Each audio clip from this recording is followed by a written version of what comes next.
రాముడు, సీత, లక్ష్మణులు అరణ్యంలో వారి సమయంలో ఒకరోజు పెద్ద, జ్ఞానవంతమైన పక్షి జటాయువును కలుసుకున్నారు. జటాయువు రాముడి తండ్రి దశరథుని స్నేహితుడు.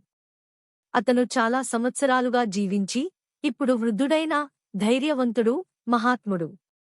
రాముడు, సీత, లక్ష్మణులు ఎదుర్కొంటున్న సమస్యల గురించి తెలుసుకున్న జటాయువు వారికి సహాయం చేయాలని నిర్ణయించుకున్నాడు. జటాయువు, రాముడు లేదా లక్ష్మణులు దూరంగా ఉన్నప్పుడు సీతను కాపాడతానని వాగ్దానం చేశాడు.